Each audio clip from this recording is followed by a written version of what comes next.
Awalnya genjerang-genjerang, nyanyi-nyanyi nggak jelas, lagu-lagu Bimbo atau lagu-lagu Rod Stewart ya zaman-zaman itu ya.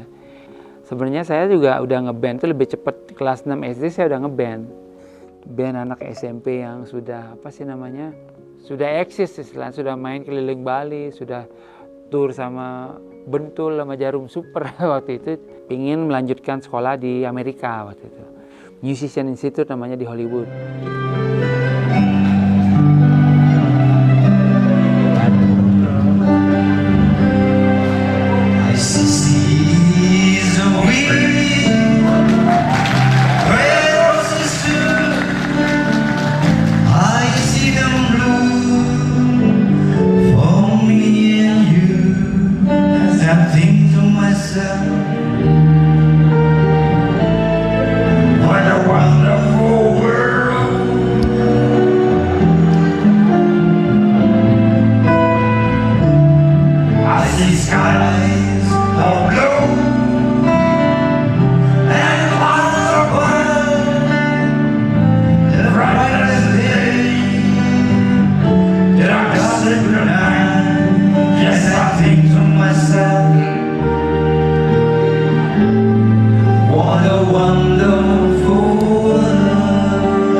Pertama kali saya kenal sosok Balawan itu ya pas saya masih kecil, pas saya nonton di TV gitu. Wah keren ya itu gitaris tapi necknya ada 2 gitu.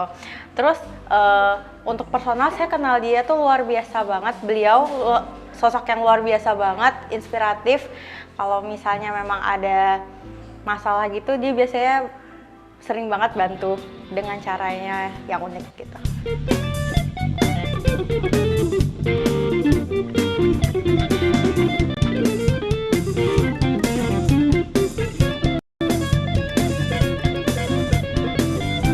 Pertama kali ngelihat Pak Balawan tuh konser langsung gitu, wah ini yang dulu saya cuma nonton di TV nih, terus saya ngelihat langsung. Itu sih bikin saya jadi semangat banget, wah pengen banget deh latihan, terus pengen sampai bisa main sama Pak Balawannya juga gitu. Nah, untuk di saat saya menempuh pendidikan di Sydney itu banyak hal beda yang saya temui yang tidak ada di Indonesia. Misalnya satu hal dari lingkungan. Di lingkungan itu saya bertemu dengan orang-orang hebat, guru-guru yang hebat yang memang profesional ya di bidangnya. Istilahnya kita kan perlu role model ya, kalau kita mau belajar apa itu kan perlu role model. Tidak hanya orang yang jago berteori, tapi kenyataannya bagaimana kalau ini. Jadinya kalau kita misalnya mau belajar, contoh misalnya kalau kita belajar saham misalnya, kalau kita keluar jalur dikit belajar saham, kita belajarnya dari apa? Dari ini, tapi dia sendiri bagaimana? Orang suksesnya dia ini sebagai pialang saham itu orang suksesnya dia apa enggak gitu loh. Jadi bukan hanya berteori aja. Nah di sana yang saya dapatkan memang guru-guru saya itu memang role model. Jadi ini dia memang seorang guru, tapi dia juga seorang artis panggung atau rekaman yang sukses gitu. Jadi memang apapun teori yang diajarkan sama dia memang make sense dan dia bisa buktikan dengan bagaimana kehidupannya sendiri gitu loh. Nah itu hal yang saya anggap penting. Dan satu sisi lain hal yang penting menurut saya adalah di sana itu tidak ada istilah semakin berisi semakin merunduk ya. Jadi sebenarnya apa yang saya lakukan di awal-awal adalah pura-pura bodoh. Jadi kalau di sana kita pura-pura bodoh disangka bodoh beneran gitu. Jadi di sana adalah bagaimana kita bisa mengekspresikan diri kita kepada orang lain, bisa menunjukkan kemampuan kita kepada orang lain. Nah, semakin kita mempunyai suatu daya pikat dan percaya diri yang tinggi, orang akan semakin respect sama kita. Jadi itu hal yang sangat berbeda. Jadi mau nggak mau istilahnya kalau di sini kan kita pamer sedikit main depan orang, wih sombong baru bisa main segitu. Orang kan lebih cepat, sampai sekarang pun orang begitu kan. Sampai sekarang kalau kita ngomongin netizen misalnya kan masih begitu orang-orang. Kita maksud saya main cepat ya, saya cuma main aja gitu loh. Orang wih show off, pamer skill apa gitu. Padahal bahasanya bukan begitu gitu loh. Kadang-kadang kita main kan juga menghibur diri sendiri gitu. Kadang-kadang saya puas kalau saya bisa mengeksekusi suatu musik atau suatu nada. Jadi saya puas, oh ternyata kerja keras saya latihan 8 jam setiap hari itu membuahkan hasil. Saya bisa memainkan itu dengan gampang gitu loh. Cuman orang lain yang melihat kan belum tentu berpikir sama kan. Wah pamer aja mentang-mentang bisa main kayak jadi. Nah hal itu sebenarnya tidak begitu ada di luar. Jadi baru kita mengekspresikan apa yang kita bisa. Jadi orang memang sangat fair di sana. Di sana itu sangat fair seperti ini. Mereka bilang, oh man you so good. Wih Anda mainnya kok bagus sekali. Berapa lama latihan seperti itu? Kita kan merasa dihargai gitu. Jadi tidak ada bersandiwara. Kalau mereka tidak suka, man you need to practice man, that sounds so bad gitu. Ya gurunya ngomong kayak gitu. Kalau kita jelek ya dibilang terus terang gitu loh. Jadi tidak ada lip service di sana. Kalau di sini kan sebenarnya orang mainnya biasa-biasa aja. Gila lo men mainnya kayak seperti itu kan. Banyak seperti itu kan di sini kan.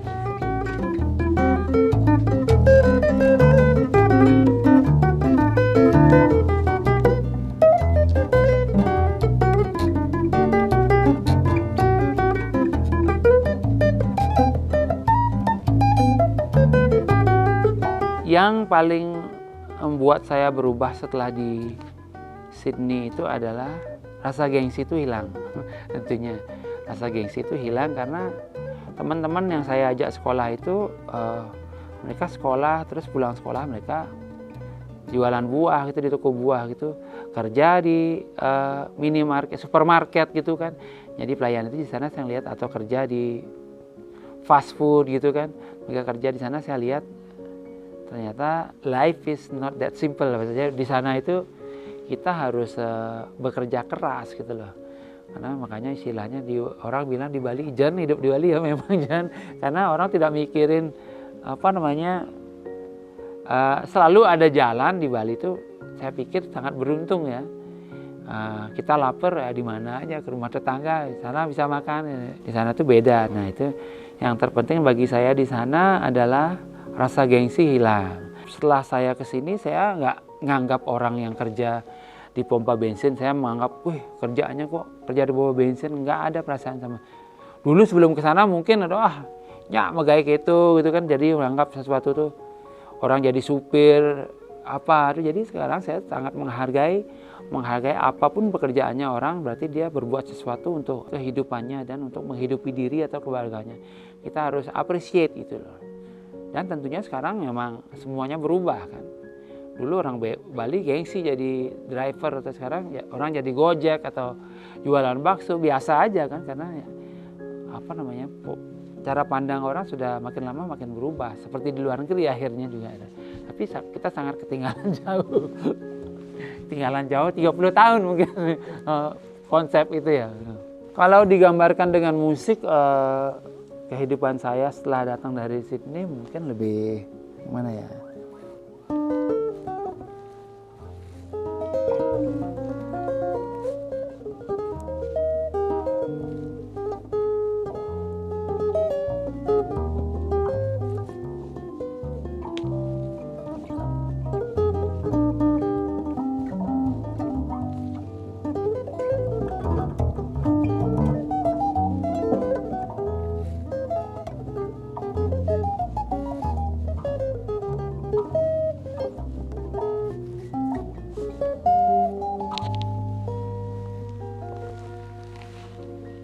Jadi tahun 99 tuh mulai struggle kan, bagaimana nih dengan musik saya harus bagaimana.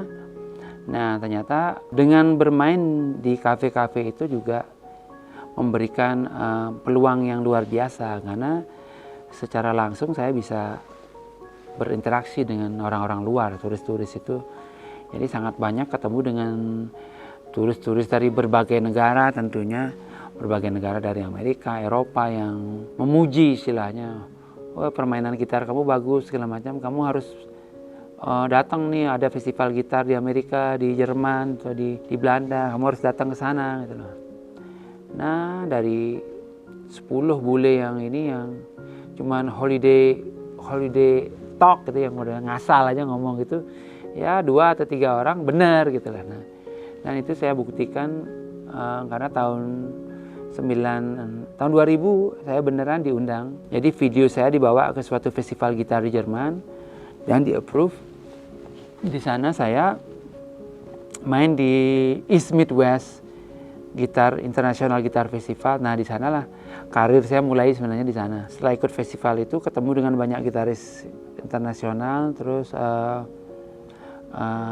mengeluarkan album juga, merilis album juga di Jerman tahun 2000 itu.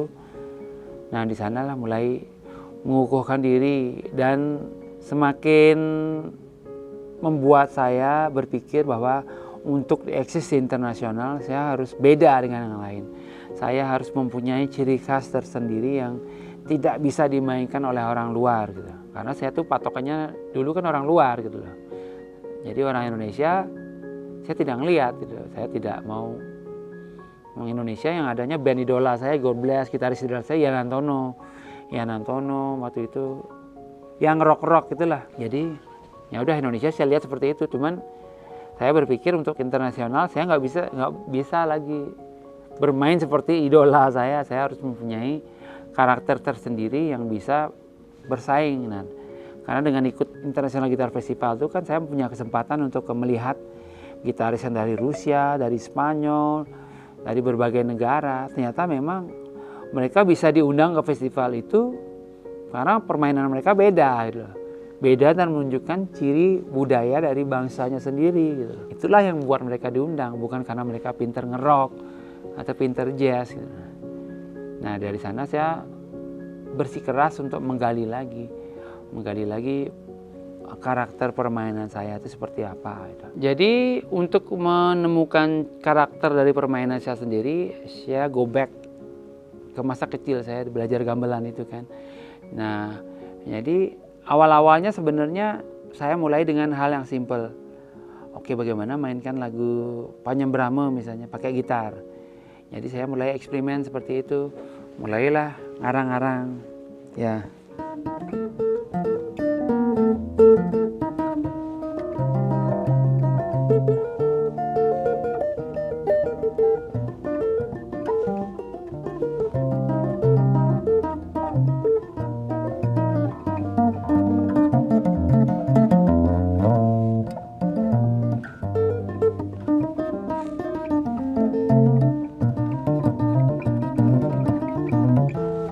Seperti itu saya mulai eksperimen seperti itu dan memulai memasukkan pattern kotekan seperti itu.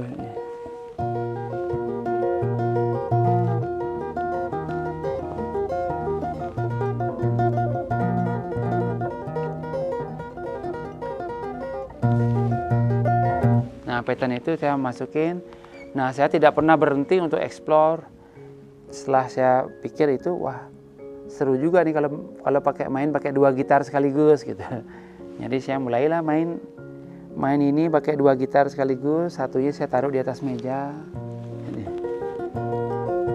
wah, main kayak gini. Akhirnya terus eksperimen saya sampai sekarang pun masih eksperimen terus. Akhirnya itu mulai habis itu bikin double neck, dibikinnya sama orang lokal dulu, membuat gitar lokal di Jawa. Terus berkembang akhirnya yang terakhir ya ini bass gitar dalam satu ini double neck tapi satu bass, ada senar bassnya juga. Itu prosesnya. Sekarang kalau saya balik mundur, saya sudah main double neck tahun 2000, saya festival Eropa. YouTube baru ada 2005. Berarti sebenarnya kan saya tuh sudah sebelum ada YouTube saya udah menghayal mungkin ada di orang di sana yang memikirkan hal yang sama, cuman ya itu sendiri-sendiri aja gitu loh. Ya tentunya sekarang aliran ini bisa menjadi style tersendiri ya. Style tersendiri dan murid-murid saya tentunya banyak pengikutnya. Sudah mulai main seperti ini baik cewek atau cowok udah lumayan banyak ya, ada sekitar 8 atau 10 orang yang mau menekuni ini ya. Banyak murid saya, tapi yang terinspirasi dari saya juga udah mulai ada di Jawa, udah mulai ada. Tapi dengan menunjukkan bahwa saya sudah main seperti ini tahun 2000 sebelum YouTube ada kan, mau nggak mau mereka harus mengakui saya yang pertama gitu loh. Makanya saya bikin video lesson kan. Video lesson itu saya bikin 2007. Video lesson itu saya bikin 2007, 2 tahun setelah YouTube itu ada. Jadi itu kayak seperti trademark saya, plek. Saya ada duluan nih. Jadi sekarang maupun apa namanya, orang bisa main seperti ini, orang akan dicap, oh itu kayak balapan namanya, seperti itu sebenarnya.